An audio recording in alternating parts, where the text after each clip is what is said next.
यीशु के बाबरकत और जलाली नाम में आपकी सलामती हो। आए हम जिंदा खुदा की सिताइश करेंगे। वो जिंदा खुदा जो हर तरह से हमें संभालता, हमारी फिक्र करता है। उसे जब भी पुकारते हैं वो दौड़ा चलाता है। Hallelujah, praise Jesus. आए उसकी सिताइश करेंगे।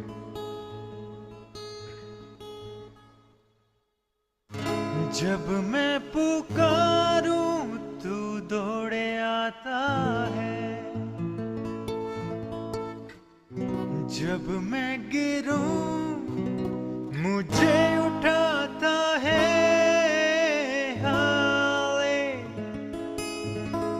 Hallelujah, hallelujah, hallelujah. आए मिलकर कहेंगे।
महिमा से तेरी तू इस जगह को भर, जो भी तू चाहे तू यहाँ पे कर। हालेलुया, हालेलुया, हालेलुया,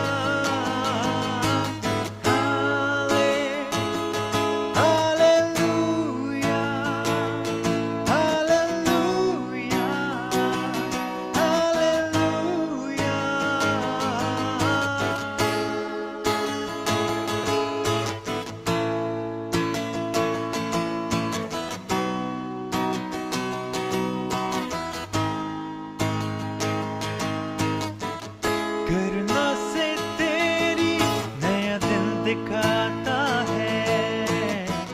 ढाल बनकर मेरी मुझे बचाता है। करना से तेरी नया दिन दिखाता है।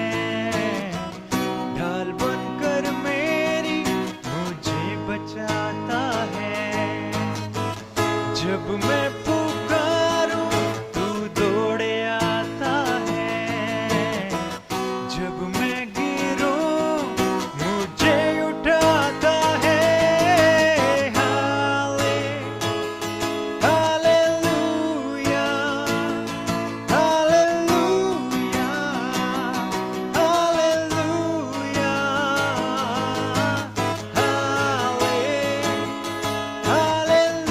Hallelujah, hallelujah, hallelujah.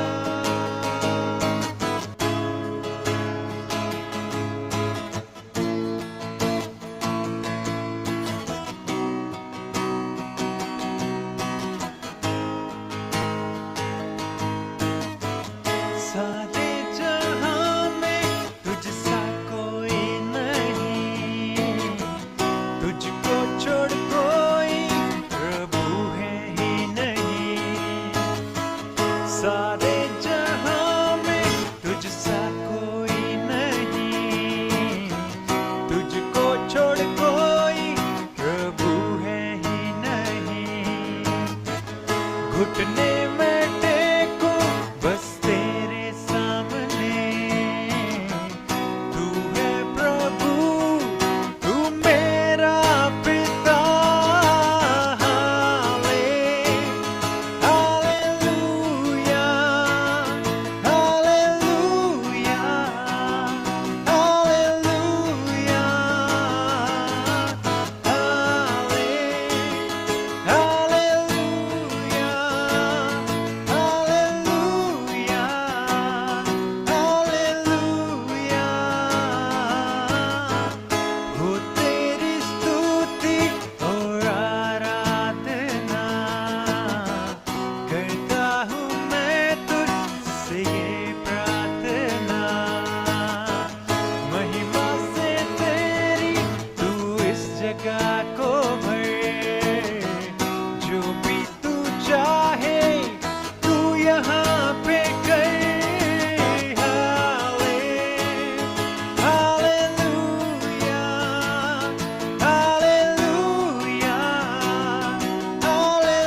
Hallelujah. Thank you Jesus for your presence Lord. तेरे आ जाने के लिए खुदावन हम तेरी शुक्रगुजारी करते हैं कि खुदावन जब भी तुझे पुकारा जाता है खुदावन तू हमारे दरमियान उतर आता है। हालेलुया। तेरा शुक्र तेरी तारीफ हो तेरे आ जाने के लिए। Thank you Jesus. Hallelujah hallelujah. ऐसी तरह जिंदा खुदा की ओर से तारीफ करेंगे। वो जिंदा खुदा जो वादों का सच्चा है और हमें कभी भी तन्हा नहीं छोड़ता। हालेलुया। Praise Jesus.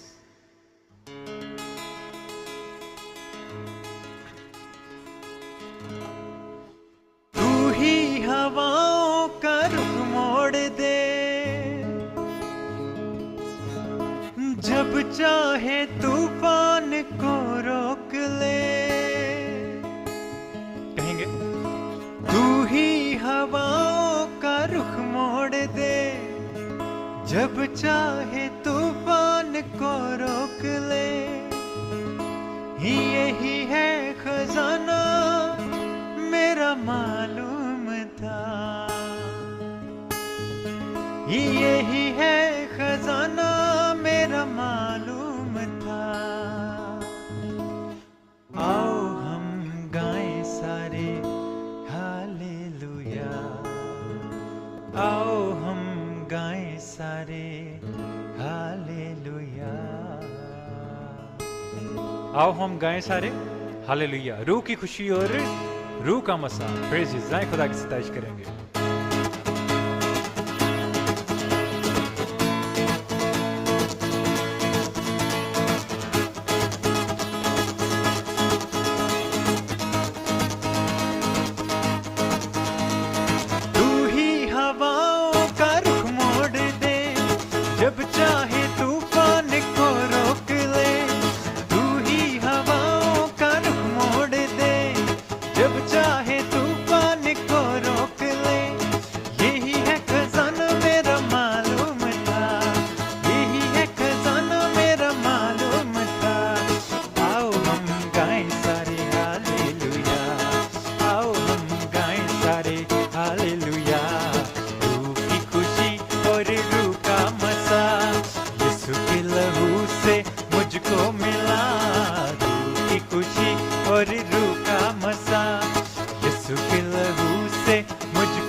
हमें यीशु की मोहब्बत से कौन जुदा करेगा, हमें यीशु की मोहब्बत से कौन जुदा करेगा। वो मौत की वादी से गुजरे ना मैं किसी बला से डरूंगा, वो मौत की वादी से गुजरे ना मैं किसी बला से डरूंगा। जीतेंगे जीतेंगे हम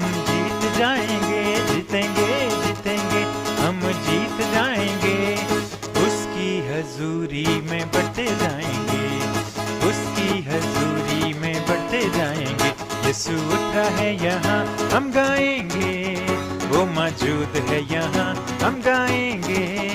यीशु उतरा है यहाँ हम गाएंगे, वो मौजूद है यहाँ हम गाएंगे। गाएंगे गाएंगे हम गाते जाएंगे, गाएंगे गाएंगे हम गाते जाएंगे। उसकी हजूरी में बढ़ते जाएंगे, उसकी हजूरी में बढ़ते जाएंगे। यीशु उतरा है यहाँ। हालेलुया। यीशु उतरा है यहाँ हम गाएंगे, वो मौजूद है यहाँ हम गाएंगे। हालेलुया। खुदा उनके जलाल के लिए जोरदार तालियां बजाएंगे। Thank Hallelujah.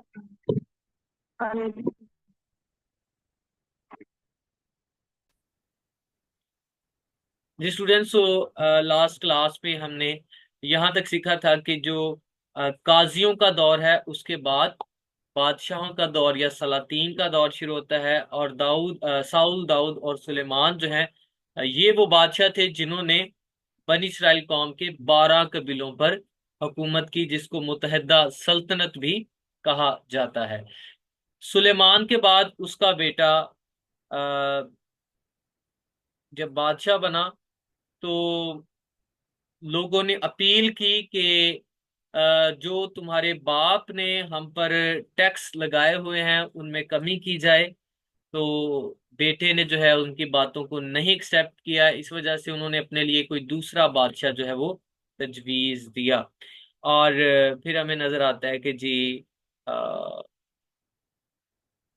हाँ जी, सो सल्तनत जो है वो दो हिस्सों में बट जाती है। एक को शुमाली सल्तनत कहा गया है, दूसरी को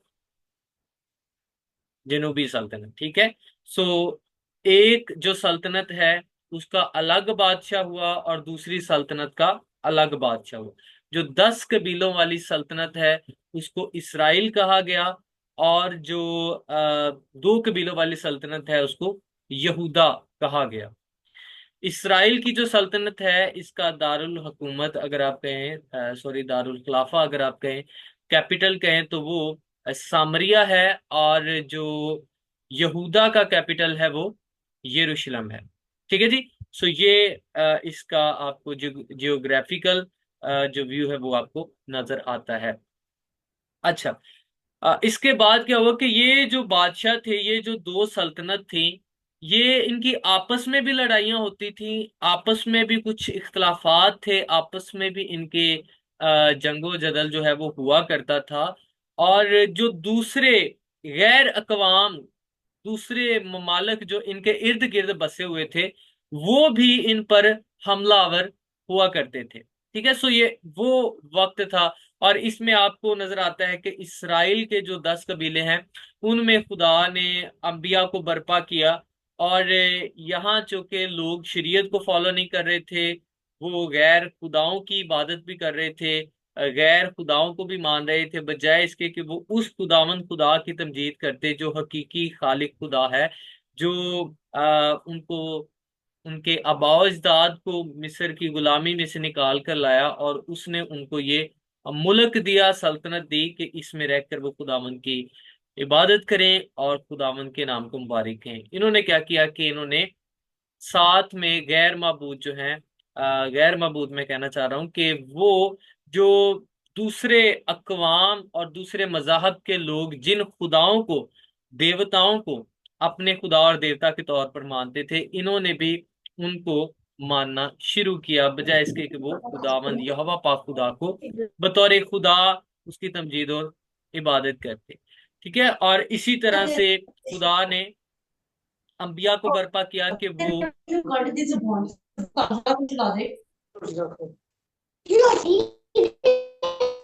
किसी का माइक म्यूट है, सो मैं यहाँ पे माइक अनम्यूट कर दूं ताकि किसी तरह से कोई डिस्टर्बेंस ना हो।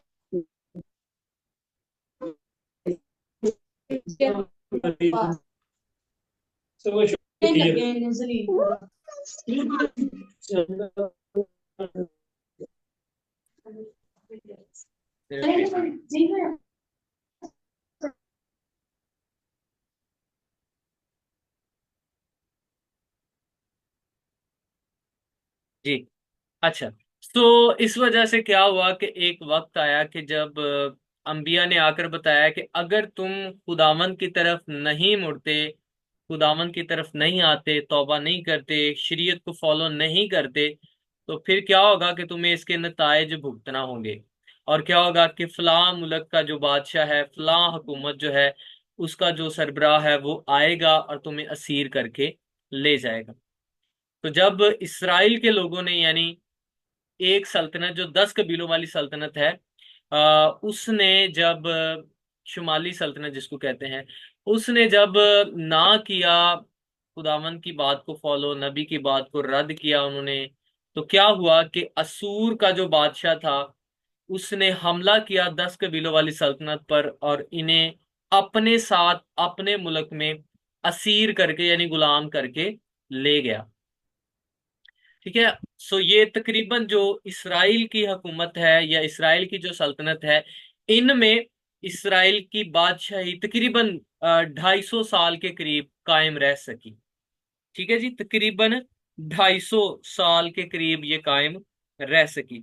और ये तकरीबन 722 कबल अज़ मसीह को असूर का जो बादशाह है वो फौजों के साथ उसने 10 कबीलों वाली सल्तनत के ऊपर चढ़ाई की और उनको अपने साथ असीर करके ले गया।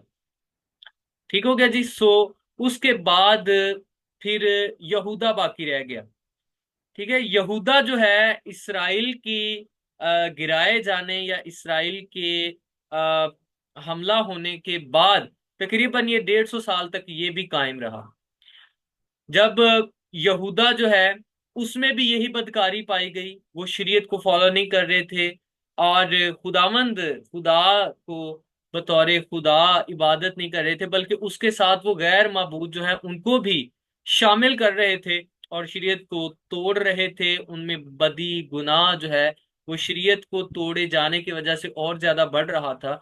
सो खुदा ने अंबिया को उनमें भेजा और नबियों को ये भेजा कह करके तौबा करें ताकि खुदा जो है इन पर रहम करे, इनके गुनाह को मुआफ करे और ये बहाल हो।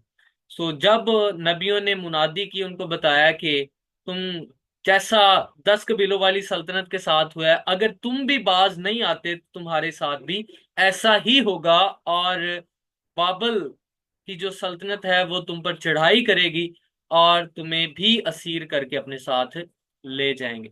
इन लोगों ने भी क्या किया, इन लोगों ने भी नबियों की बात पर कान ना धरा और कुछ ऐसे नबी भी थे जो झूठे नबी थे, झूठी नबूवतें करते थे। इस तरह से जो यहूदा की सल्तनत है उसका भी जवाल आया और तकरीबन 586 कबल मसीह को यहूदा की जो सल्तनत है उस पर बाबली सल्तनत ने चढ़ाई की। बाबली बादशाह जो था उसने चढ़ाई की और उसने यरूशलेम को भी मस्मार कर दिया, हैकल को जो है वो ढा दिया और वो आ, इस सल्तनत के जो लोग थे उनको अपने साथ असीर करके ले गया बाबुल के मुल्क में।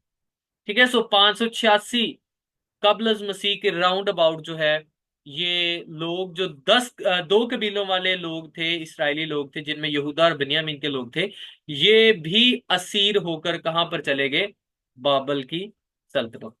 असूर के बारे में जब हम बात करते हैं असूर की सल्तनत को, तो इसको इराक की सल्तनत भी उस वक्त में भी कहा जाता था। और जब बाबल की आप बात करते हैं तो ये भी इराक ही की सल्तनत है, मौजूदा इराक जो है। ठीक है।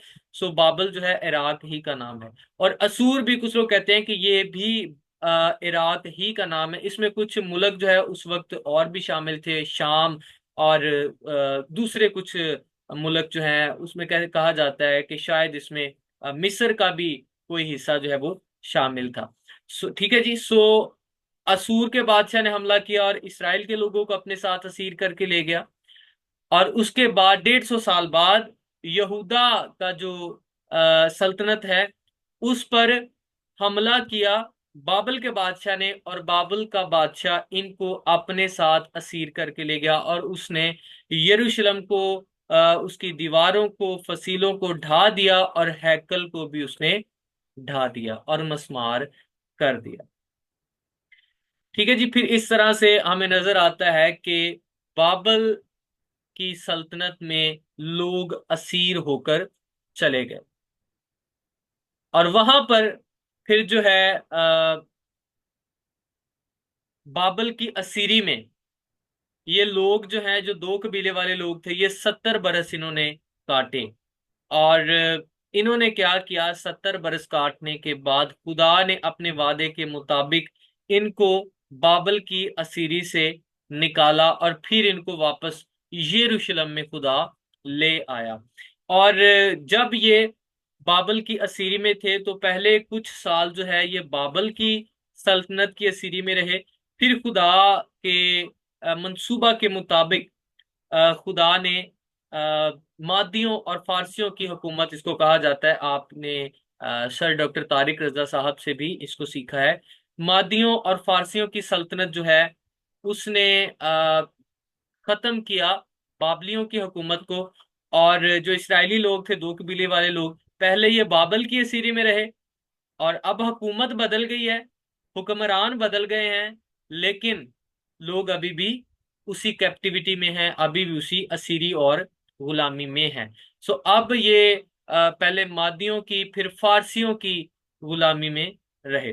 फारसियों के दौर में फिर जो है आपको पता चलता है कि एक शख्स जिसके नाम से किताब भी है, उसको नबी के तौर पर जाना जाता है, नहमिया जो है, वो फारसी जो बादशाह था उसका साकी था। तो एक दिन जो है वो हाकम, वो बादशाह जो है, वो बैठा था, और नहमिया उसके पास अफसुर्दा बैठा हुआ था। सो बादशाह ने नहमिया से पूछा कि तू क्यों अफसुर्दा है।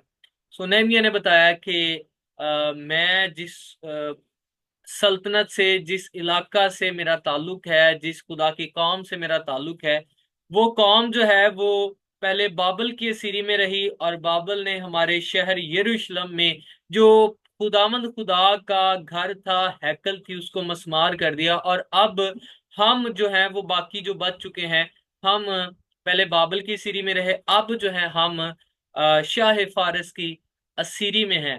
और हमारे खुदा का जो घर है वो क्या है, मस्मार है, और वो उसको तामीर नहीं किया जा रहा।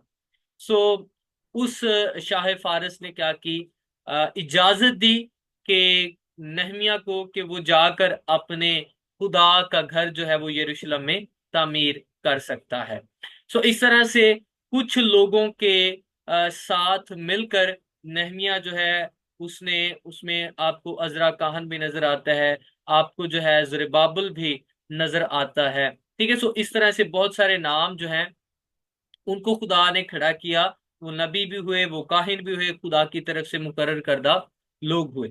सो खुदा ने उनको खड़ा किया और उनको इस्तेमाल किया ताकि वो इसराइल के ये जो बाकी लोग हैं, यानी दो कबीलों वाले लोग, इनको 70 साल पूरे होने के बाद क्या करे, इस असीरी से निकाले और उनको वापस यरूशलेम में ले जाए। सो ये 70 वर्ष बाबल की असीरी में रहे, और फिर उसके बाद ये वापस यरूशलेम में गए। तकरीबन ये 516 या 17 BC के राउंड अबाउट का वक्त था जब ये वापस यरूशलेम को गए। और फिर जब यरूशलेम को गए तो हैकल जो है वो दोबारा से तामीर की गई। और उसके बाद चूंकि कोई भी नबी नहीं था, कोई भी जो है वो गाइड करने वाला नहीं था, तो हमें पता चलता है कि खुदा ने काहिनों को यूज किया। और फिर नबियों का दौर जो है वो हमें मलाकी तक नजर आता है कि मलाकी वो आखिरी नबी था जो खुदावंद की तरफ से बनी इसराइल में माबूस हुआ, भेजा गया। और उसके बाद नबियों का भेजा जाना जो है वो मुनकता हो गया, रुक गया। और फिर हमें नजर आता है उसके बाद,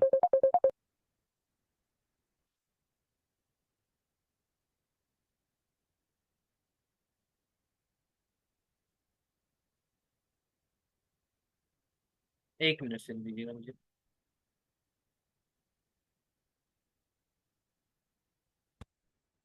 जी। स्टूडेंट्स, मेरी आवाज आप सबको आ रही है? काइंडली आप सब अपना माइक अनम्यूट कीजिएगा। हैकल को जब तामीर किया गया और उसमें इबादत के जो काम थे वो शुरू हो गए, और फिर हमें पता चलता है कि आखिरी नबी जो खुदावंद की तरफ से भेजा गया वो मलाकी नबी था, और उसके बाद नबियों का आना बंद हो गया। और उसके बाद हमें नजर आता है कि एक और दौर शुरू होता है जिसको इंटरटेस्टामेंटल पीरियड भी कहा जाता है। वो वक्त जो जिसको हम कहते हैं कि यूहन्ना नबी जो नए अहदनामा में हमें नजर आता है कि वो इसराइल की तरफ बतौर नबी हमें नजर आता है, और वो खुदावंद की राह को तैयार करता है। यसाया के सहीफा में उसके बारे में बताया गया।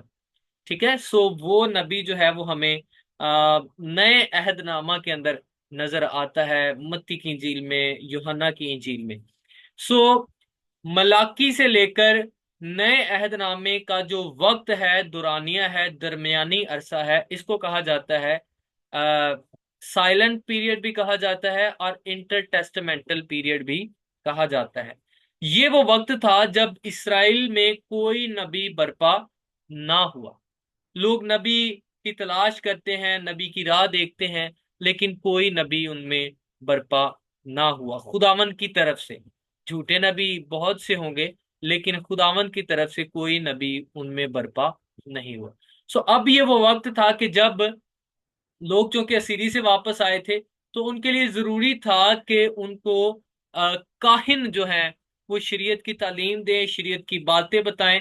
और चूंकि जब बाबल की असीरी से ये वापस आए, तो बहुत सारे लोग थे वो नहीं जानते थे कि हम शरीयत को कैसे फॉलो करें, कैसे इबादती जो काम है उनको किया जाए। सो जब असीरी से वापस आने के बाद और असीरी के दरमियान भी हमें जो काहिन बतौर लीडर नजर आता है वो आ, अजरा काहन है, जो उनको असीरी में भी बताता है कि हमें क्या करना है, खुदावन की शरीयत के मुताबिक अपने आप को पाक करना है और शरीयत की तालीम के ऊपर अमल करना है। और फिर जब ये असीरी से वापस आ जाते हैं तो अजरा काहिन जो है वो ही इनको लीड करता है, और उसकी रहनुमाई में हमें नजर आता है कि लोगों को वो पाक करता है, और फिर से वो शरीयत का नफाज जारी करता है, और वो लावियों को इकट्ठा करता है, और फिर वो दोबारा से कुर्बानियों का सिलसिला जो है वो शुरू किया जाता है। और फिर उसके बाद भी अंबिया के दौर के बाद साइलेंस पीरियड जो है या इंटरटेस्टामेंटल पीरियड जो है, उसमें भी काहन ही जो है कौम को लीड करते हुए नजर आते हैं। सो अजरा के बाद जब इंटरटेस्टामेंटल पीरियड है, जब कोई नबी बर्पा नहीं हुआ, तो खुदा ने काहिनों को इस्तेमाल किया। और फिर काहिनों का दौर था कि जिसमें लोगों को खुदा की शरीयत की तालीम दी जाती, बातें बताई जाती कि वो कैसे जो है वो शरीयत पर अमल कर सकते हैं, शरीयत की क्या तफसीर है, शरीयत की क्या तशरीह है, लोग कैसे शरीयत के जो अहकाम हैं, उनके जो मामलात हैं, मसाइल हैं, उनको हल कर सकते हैं, उनके मुताबिक जिंदगी को बसर कर सकते हैं। सो ये वो वक्त था जब हमें काहिनों का दौर नजर आता है। सो ये चौथा दौर है जो काहिनों का दौर है। पहला दौर इसराइली बुजुर्गों का, दूसरा दौर जो है ये हुज्जात का दौर है, काजियों का दौर है, तीसरा दौर जो है ये सलातीन का दौर है, और ये इसराइल के बाबल की असीरी में जाने तक का दौर है। फिर बाबल की असीरी के बाद का जो दौर है इसको कहा जाता है ये काहिनों का दौर है। बाबल की असीरी के बाद का दौर जो है इसको काहिनों का दौर कहा जाता है। सो इसमें खुदा ने काहिनों को इस्तेमाल किया कि वो क्या करें, अपनी कौम की रहनुमाई करें। सो असीरी के अंदर हमें नजर आता है कि नबियों को भी खुदा इस्तेमाल करता है, और साथ ही साथ अजरा काहिन को चुनता है कि वो इसराइल कौम की नुमाइंदगी करे। फिर उसके बाद जब वो वापस आ जाते हैं तो फिर खुदा काहिनों को इस्तेमाल करता है। नबी सिर्फ नबूवत करते हैं और आने वाले वक्त के बारे में उनको तलकीन करते हैं, लेकिन जो उनके मजहबी मामलात हैं उसमें उनको जो लीड करने वाले हैं वो काहिन है। ठीक हो गया जी। सो काहिनों का दौर जो है वो हमें नजर आता है, ये कब तक है? यीशु मसीह के दौर में भी अगर आप देखेंगे तो जो इसराइली कौम की जो भाग दौड़ है वो आपको नजर आती है काहिनों ही के हाथ में है। ठीक है। सो जो सरदार काहिन है वो एक तरह से कौम का रहनुमा भी है, लीडर भी है, जो उस वक्त की गवर्नमेंट के साथ उसके मामलात जो है उनको तय करता हुआ हमें नजर आता है, या उसको नाफज करता हुआ नजर आता है। ठीक है जी।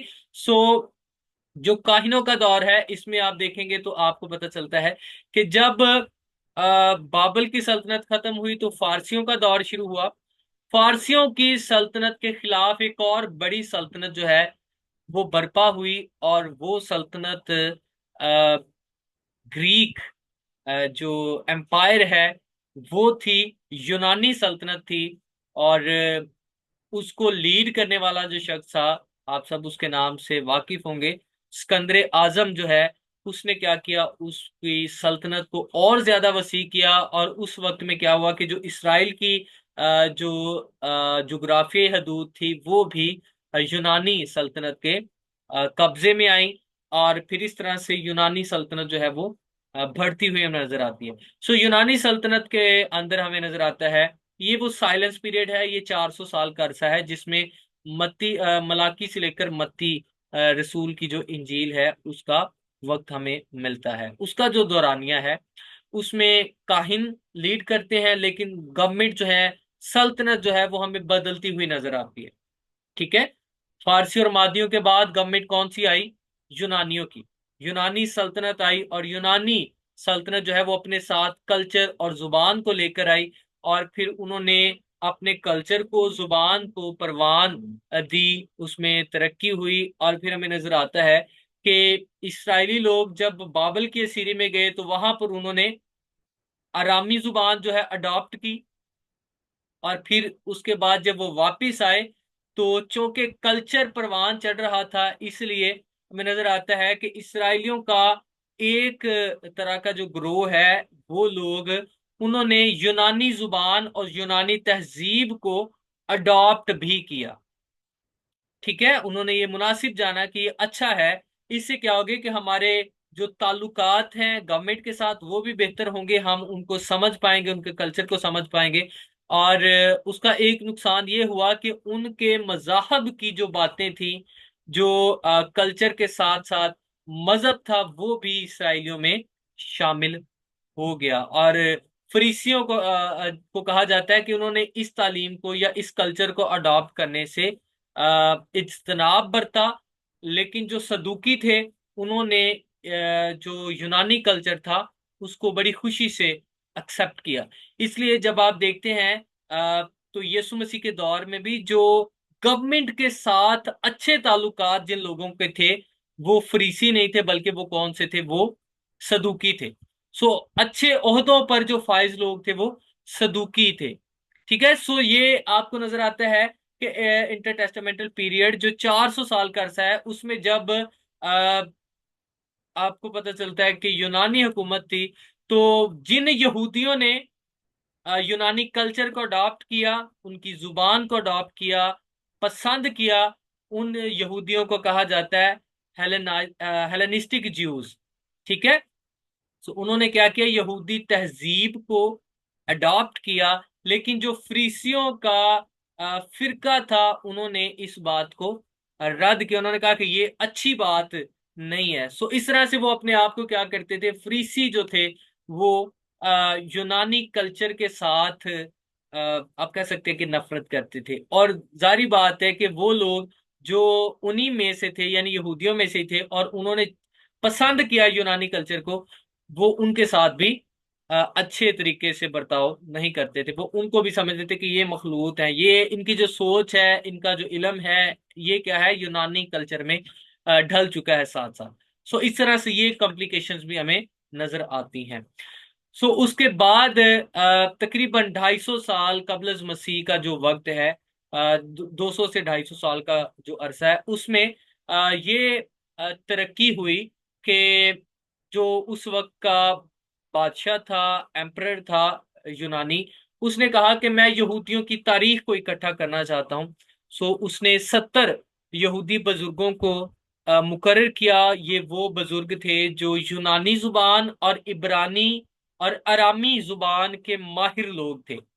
उसने इनको इकट्ठा किया और कहा कि जितना भी ज्यूइश लिटरेचर है उसको क्या किया जाए, कंपाइल किया जाए और उसका तर्जुमा किया जाए, यानी कि उसका तर्जुमा किया जाए। सो इब्रानी जुबान से पहला तर्जुमा जो यूनानी सहीफों का हुआ, इब्रानी सहीफों का हुआ है, उसको कहा जाता है सेप्टोजेंट। सेप्टोजेंट इसलिए क्योंकि उसको हफ्तादी उर्दू में कहा जाता है। हफ्तादी का मतलब है 70वां, यानी 70 बुजुर्गों ने तकरीबन उसका तर्जुमा किया था ओल्ड टेस्टामेंट का। सो ये भी आपको इंटरटेस्टामेंटल पीरियड जो है उसके अंदर नजर आता है। हफ्तादी तर्जमा जो ओल्ड टेस्टामेंट का सबसे पहला तर्जुमा था यूनानी जुबान के अंदर। ठीक हो गया, ताकि जो उसको बाकी लोग हैं जो जिनका ताल्लुक यूनानी कल्चर मजहब के साथ है वो भी पढ़ सकें, और बादशाह चाहता था कि उनकी तारीख जो है वो इकट्ठी की जाए।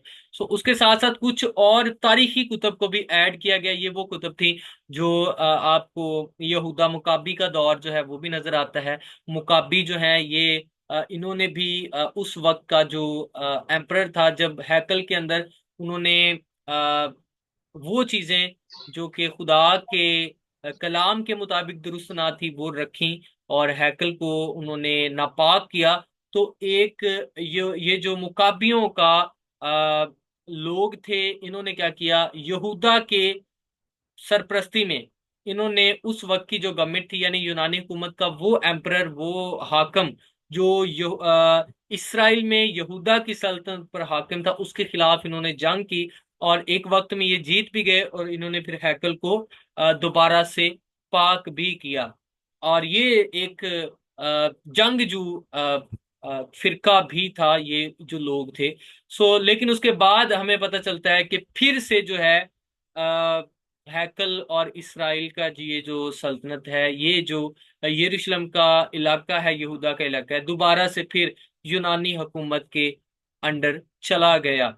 और फिर उसके बाद एक और हुकूमत हमें नजर आती है जिसको हम रूमी गवर्नमेंट के नाम से जानते हैं। ये मसीह से तकरीबन 100 साल पहले इन्होंने क्या किया, जो रूमी सल्तनत है, जैसे यूनानी सल्तनत ने आ, हराया बाबल की सल्तनत, सॉरी फारसी और मादियों की सल्तनत को, और इन्होंने हुकूमत की। इसी तरह से फिर एक और बड़ी सल्तनत जो रूमी सल्तनत थी, मसीह से तकरीबन 100 साल कबल जो है, इन्होंने चढ़ाई की और इन्होंने हराया यूनान की सल्तनत को, यूनानी हुकूमत को खत्म किया और अपनी हुकूमत कायम की।